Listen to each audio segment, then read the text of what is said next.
Welcome to Module 2 of our PBL PLP guide. In Module 2, we're going to be focusing on the culminating event here and the project launch. We start with the driving question. The driving question is how can we so that, or how can we do so that? And so you want to focus on how can we, and then what are you? Are you acting as students? Are you acting as campus leaders in this case? Do something so that, and what's the desired result? So for this project, our driving question is how can we as campus leaders model literacy for our campus?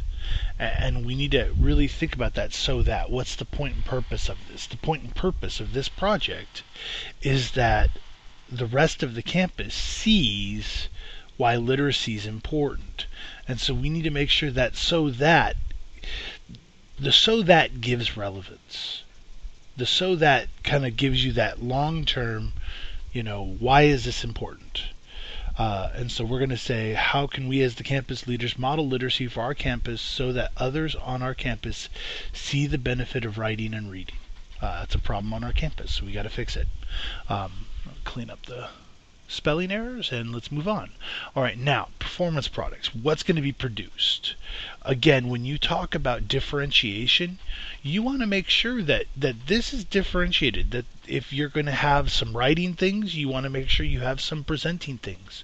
You want to make sure you have, in terms of performance products, something for everybody, or something that can be for everybody.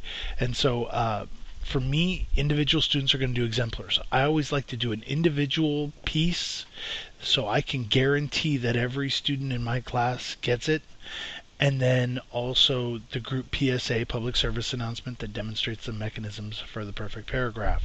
And then to go along with that, we're going to be presenting. I haven't worked it out yet, but I don't assume it's going to be a problem, is we're going to put seniors in our our sophomore and freshman classes, and we're going to have them present how to write the perfect paragraph. It'll be about a 5 to 10 minute presentation where students can, or where our seniors can show the exemplars and then present their PSA. And then we'll poster them all over the school. If they do pamphlets, we'll put them in the office. If they do posters, we'll put them up and down the hallway. We have a nice poster maker, so it's all right. Now, in terms of project launch, all right, I like myself some alliteration, so our project name is going to be the perfect paragraph, PSA. Perfect paragraph public service announcement. It's nice, it's catchy, and my kids will probably be like, oh, perfect paragraph. All right, and then here's how we launch it. And this is going to be really important for us because this is what gets them, going. I'm going to give them, I haven't found it yet, but if I have to write it myself, I'll write it myself.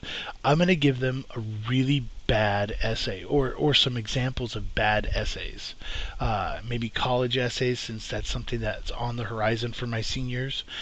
Maybe it'll be bad resumes, any kind of bad writing, bad application for a job.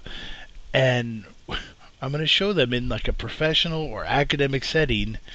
I'm going to try to find the most obscure, funny, just train wreck of a letter, because that's important. Moving down, what kind of literacy task? Every single assignment should have a literacy task. Every single project should have some form of writing. If you are not writing in your class, you are doing a disservice to your students. I don't care if it's engineering. I don't care if it's PE. So we're going to do a persuasive task. We're going to do an expository task.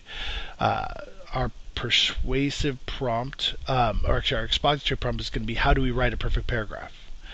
This is going to be part of their PSA, and they're going to basically be writing an instruction manual. How do you write a perfect paragraph? Technical writing is one of their skills for senior year. And the second prompt, why is it important to practice good writing or to utilize good writing in a school and or professional setting? And that's going to be the basis for their presentation, because their presentation is not going to just be, well, this is how to do it. No, any teacher can do that. It's going to be, this is how you do it, and here's why it's important. So, why is it important to utilize good writing when in a school and or professional setting will be the second prompt. Again, I cannot stress, get with your ELA teacher. If you have mixed classes, kind of go with, I would say go with the expository, because everyone's got to do that. But get with your English classes and find out what kind of writing your students have to do, and make sure every single project you have a literacy task. Remember, reflection can be considered a literacy task. It's kind of a personal narrative. So even if you're just having them reflect at the end, that's fine. All right, so let's take a minute and pause and reflect. Is the assessment aligned with the skills? Most certainly. Is the assessment, is it going to be something that I would want to do if I were a student? I think so. I mean, presenting to the young kids and being kind of in that situation where you kind of have to have your stuff together, and I think that's something that I would be okay doing this, especially because I'm being presented as a campus leader. So this was Module 2. Go ahead, if you're ready, you can hop down and do Module 3, or you can spend some time filling out your second page and your Module 2, and I'll see you with Module 3.